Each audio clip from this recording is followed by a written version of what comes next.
آج ہمارا سبق نمبر 6 ہے۔ اس سبق میں ہم قرآن کریم کے سیکھنے کے فضائل بھی پڑھیں گے، گرامر میں حروف جارہ پڑھیں گے اور نکات تعلیم اور شوق۔ اس سبق میں 10 نئے الفاظ ہیں جو قرآن مجید میں 6000 بار آئے ہیں۔ 10 نئے الفاظ قرآن کریم میں 6000 بار آئے ہیں۔ یہ سبق مکمل ہونے کے بعد ہمارے کل الفاظ 44 ہو جائیں گے جو قرآن کریم میں 23151 بار آئے ہیں۔ ان آیات مبارکہ میں قرآن کریم کا مقصد نزول بیان ہوا، اور مقصد نزول کیا بیان ہوا؟ لیدبروا آیاتہ، کہ قرآن کریم کو ہم نے نازل کیا تاکہ یہ قرآن کریم کی آیات مبارکہ میں غور کریں۔ تدبر کرنا، غور کرنا، گہرائی سے اس کو دیکھنا اور سمجھنا یہ ضروری ہے۔ اگر ہم قرآن کریم کو گہرائی سے دیکھیں سمجھیں گے نہیں تو قرآن کریم کو سمجھنا ممکن نہیں ہوگا۔ جیسے یہ دیکھیں، یہ اردو کا شعر ہے، کیسے کیسے ایسے ویسے ہو گئے، ایسے ویسے کیسے کیسے ہو گئے۔ تو یہ اردو کا شعر ہونے کے باوجود اگر ہم اس پر غور نہیں کریں گے، وقت نہیں لگائیں گے تو سمجھ نہیں آئے گی۔ علامہ اقبال کی شاعری ہے، اردو میں ہے، لیکن جب تک اس کو غور سے نہ سمجھا جائے، اس کی تشریح نہ کی جائے، اس کے لفظوں کی گہرائی میں نہ جایا جائے، اس وقت تک اس کی سمجھ نہیں آتی۔ اس لیے تدبر اور غور کے ساتھ سیکھ کر اور سمجھ کر اسے پڑھنا ہے۔ البتہ یہاں ایک بات یہ سمجھ لیجئے کہ ہمارے ہاں بہت سارے لوگ اس بات کی نفی کرتے ہیں کہ جی قرآن کریم کو ترجمہ کے بغیر یا سمجھے بغیر پڑھنا ہی نہیں چاہیے۔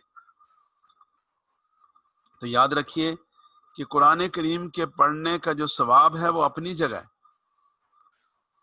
اس کا جو اجر ہے اس کی نفی نہیں ہے۔ اس کا ترجمہ پڑھے بغیر پڑھنا یہ بھی اجر و ثواب سے اور غنیمت سے خالی نہیں، لیکن قرآن کریم کو سمجھ کر پڑھنا ظاہر ہے کہ اس کے مقاصد کے حصول کا ذریعہ ہے۔ دیکھیں رسول اللہ صلی اللہ علیہ وسلم نے جس حدیث مبارکہ میں قرآن کریم کے پڑھنے کی فضیلت ارشاد فرمائی اور فرمایا کہ جو آدمی قرآن کریم کا ایک حرف پڑھتا ہے اسے اللہ تعالیٰ 10 نیکیاں عطا فرماتے ہیں۔ تو وہاں آقا صلی اللہ علیہ وسلم نے جو مثال دی وہ مثال دی الف لام میم کے بارے میں۔ فرمایا کہ الف لام میم کے بارے میں یہ نہیں کہتا کہ یہ تینوں ایک لفظ ہیں، ایک حرف ہیں، بلکہ الف الگ ہے، لام الگ ہے، میم الگ ہے، اس پر 30 نیکیاں ملتی ہیں۔ تو یہ الف لام میم قرآن کریم کے ان الفاظ میں سے ہے جس کا ترجمہ کسی کو بھی نہیں آتا، اللہ اور رسول کے علاوہ کوئی نہیں جانتا۔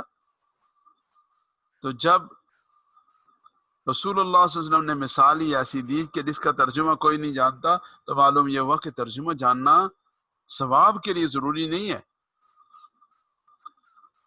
تو قرآن کریم کے ترجمے کو پڑھنے کا اور سمجھنے کا اہتمام کرنا چاہیے۔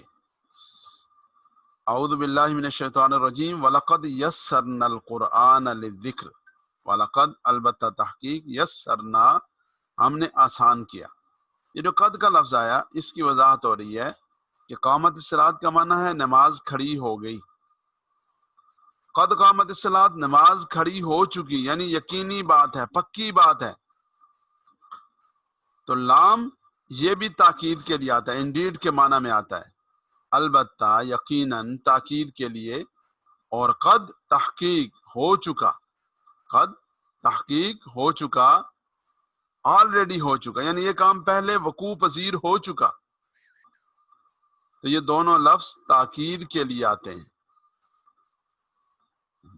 وَلَقَدْ يَسَّرْنَا الْقُرْآنَ لِلذِّكْرِ، لام زبر والا لام جب آتا ہے تو یہ لام کسی بات کو پکا کرنے کے لیے آتا ہے، اور زیر والا جب آئے گا تو لِيَدَّبَّرُوا آیاتہ، تاکہ وہ اس کی آیات پر غور کریں، تو سو دیٹ کے معنی میں، یہ انڈیڈ کے معنی میں، یہ سو دیٹ کے معنی میں آتا ہے.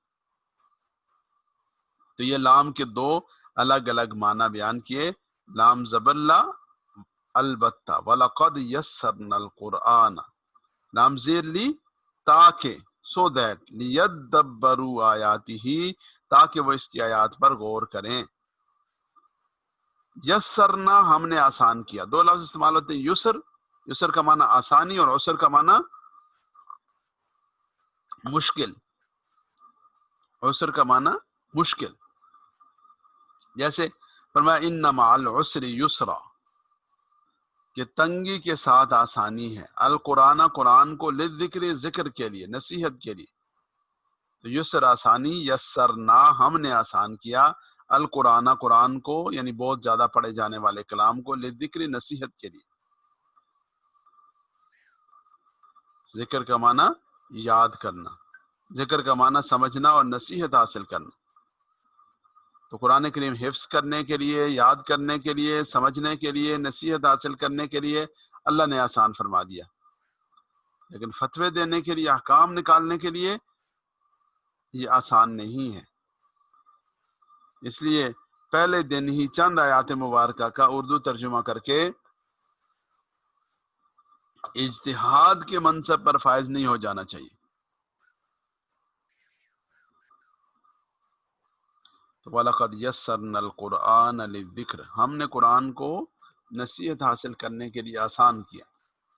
فَهَلْ مِن مُدَّكِرٍ، کوئی ہے نصیحت حاصل کرنے والا؟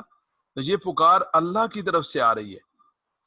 ہم اس کے جواب میں اپنے آپ کو پیش کریں کہ جی میں ہوں، لبیک ہیں، لبیک و سعدیک.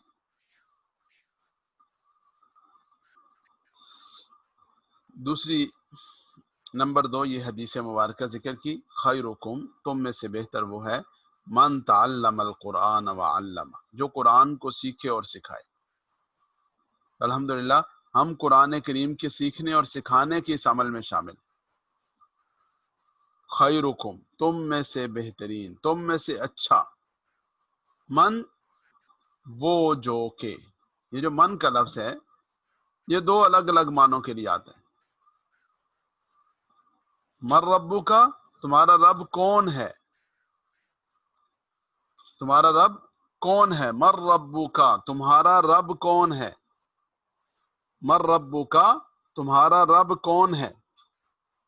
اور خیرکم من تعلم القرآن وعلم، تم میں سے بہتر وہ ہے جو قرآن کریم کو سیکھے اور سکھائے. تو یہ دو اس کے الگ الگ معنی ہیں.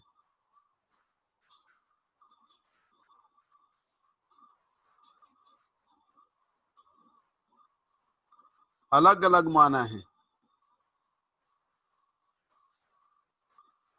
یہ قرآن کریم میں آپ کے سامنے یہ من کا جب لفظ آئے گا تو آپ نے اس کے ان دونوں معنوں کو سامنے رکھنا ہے، ان دونوں معنوں کو اپنے پیش نظر رکھنا ہے. من کا معنی کون، من ربو کا، من کا معنی جو، خیرکم من تعلم القرآن وعلم. قرآن کریم میں 823 دفعہ یہ لفظ آئے گا، کبھی اس معنی میں آئے گا، کبھی اس معنی میں آئے گا. تعلم، سیکھا، علم، سکھایا. تعلم جو قرآن سیکھے، وعلمہ اور اسے سکھائے. تعلم سیکھنا، علم سکھانا، لرننگ، ٹیچنگ.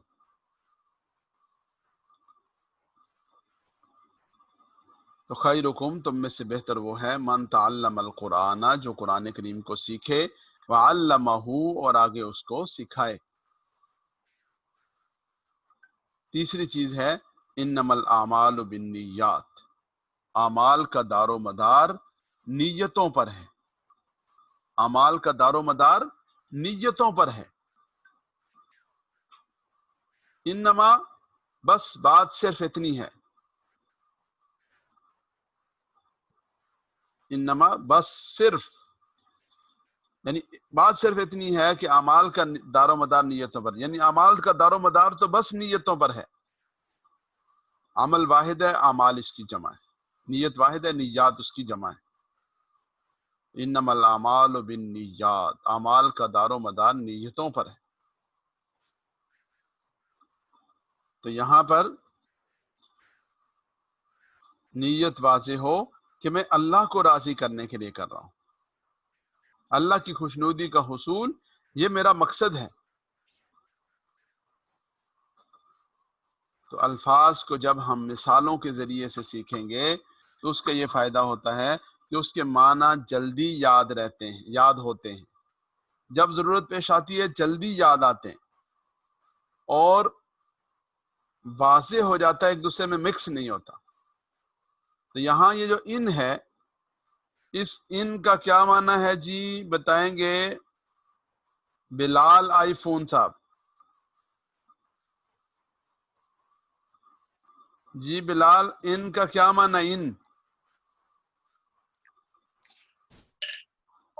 ان کا کس کانٹیکس میں؟ انشاءاللہ، جب ہم کہتے ہیں انشاءاللہ،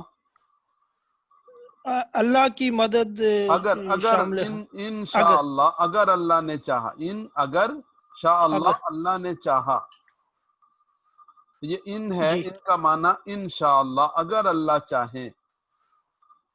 یہ 628 دفعہ قرآن کریم میں آیا۔ انا بے شک کے معنی میں، یہ انا نون کی زبر کے ساتھ، شد کے ساتھ، وہاں ساکن تھا نا، پیچھے کیا تھا؟ ان، یہ دیکھیں جزم ہے، انشاءاللہ اگر اللہ چاہے۔ یہاں ہے انا بے شک، ان اللہ مع الصابرین، بے شک اللہ صبر کرنے والوں کے ساتھ ہیں۔ اور تیسری چیز انما، جو ہم نے ابھی پڑھا کہ بس بات صرف اتنی ہے۔ تو انا اور انما، یہ تین حروف آج ہم نے پڑھے، انہیں آپ نے قرآن کریم میں دیکھنا ہے۔ یہ وہی سبق جو ہم پہلے پڑھ چکے، ہوا ہم، انت انتم، انا نحن، ہم کا کم یہ نا۔ اس کے ساتھ کوئی لفظ ملائیں گے، ربہ، ربہم، ربکا، ربکم، ربی، ربنا۔ پھر ہم نے پڑھا اسم، کسی کا نام جیسے کتاب اور مکہ، یا صفت یعنی جیسے مسلم اور مومن۔ فعل، جس سے کسی کام کے کرنے یا ہونے کا پتہ چلے، جیسے فتح، عملو۔ حرف، جو اسموں اور فعلوں کو ملائے۔ تو حرف کے بارے میں ہم نے یہ پڑھا تھا، لہو، لہم، لکا، لکم، لی، لنا، لہا، منہو، منہم، منکا، منکم۔ اب یہ نئے حروف ہیں، با، فی، علا، الا، ان کو ان کے ساتھ ملانا ہے۔ بہی، بہم، بکا، بکم، بی، بنا، بہا۔ فیہ، فیہم، فیکا، فیکم، فیا، فینا، فیا۔ یا جب دو جمع ہو جائیں گے تو یہ یا ڈبل ہو گیا، مجھ میں، ہم میں۔ علیہ، علیہم، علیکا، علیکم، علیہ، علینا، الیہ، الیہم، الیکا، الیکم، الیہ، الینا۔ یہ چاروں کو ان کے ساتھ ملائیں گے، تو یہ چار کو ان سات کے ساتھ ملانے سے مجموعی طور پر 4327 الفاظ بن جائیں گے۔ یہ دیکھیں 4327، ان چار کو ان کے ساتھ ملانے سے۔ اس کا اسکرین شاٹ لے لیں، پہلے اس کا لے لیں اور گروپ میں شیئر کر دیں گے، پھر اس کا لے لیں اور یہ اپنی جگہ پر بھی اس کو دہرانا ہے، اس کی مشق کرنی ہے۔ کوشش کریں اپنے ساتھ بچوں کو، گھر والوں کو بٹھائیں تاکہ کسی کے ساتھ آپ اس کا مذاکرہ کر سکیں، اس کو دہرا سکیں۔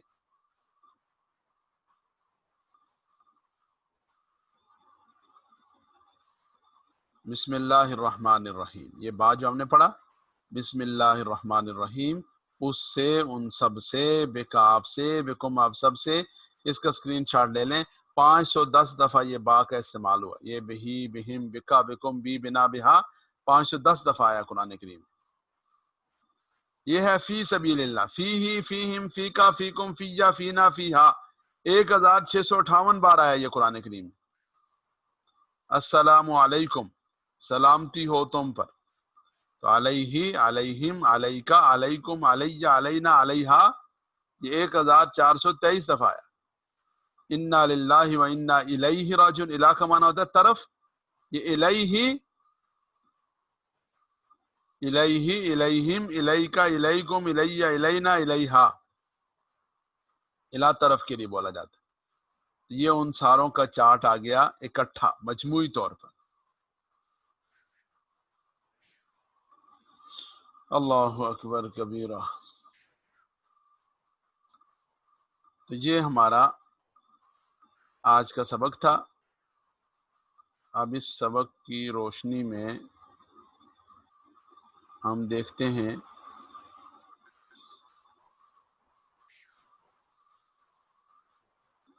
قرآن کریم سے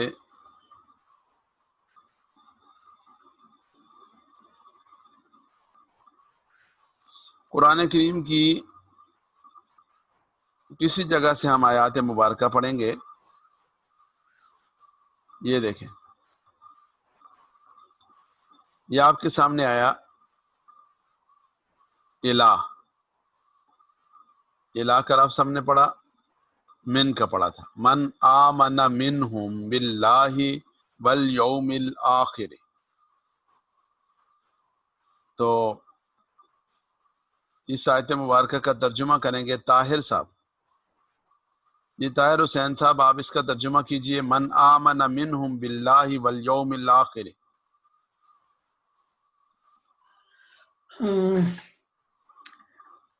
من آمنا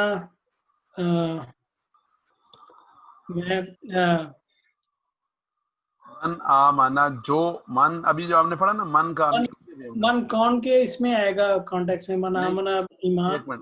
جو اب ہم نے دو پڑھے تھے نا من، ابھی ایک پڑھا تھا اچھا من اوکے. جو من آمنا جو ایمان لائے، منہم ان ان میں سے باللہ اللہ کے ساتھ، والیوم الآخر، یوم الآخر اور آخرت کے دن پہ. شاباش.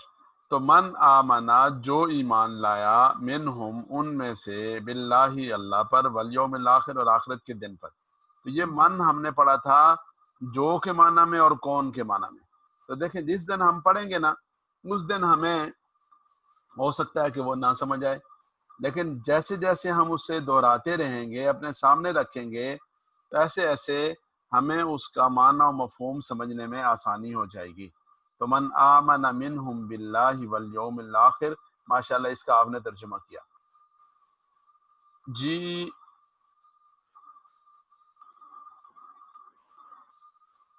آگے پڑھیں گے.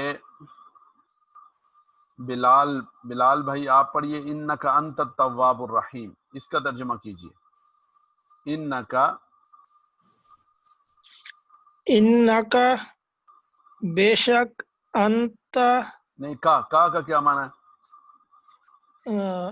انکا ہم، نہیں، ان بے شک کا آپ، ان بے کا شک، آپ کا، بے شک جیسے آپ ہم نے کا، پڑھا نا ایا کا، ان کا بے شک آپ، بے شک آپ، انتا انت انت کا معنی بھی آپ ہی. ان کا بے شک آپ، انتا آپ، یعنی آپ ہی. ان کا بے شک آپ، انتا آپ ہی. التواب توبہ قبول کرنے والے، الرحیم رحیم ہے. شاباش، رحم کرنے والے. اچھا جی، کل ایک بڑی اچھی تجویز آئی سامنے، اور وہ تجویز یہ آئی کہ ہم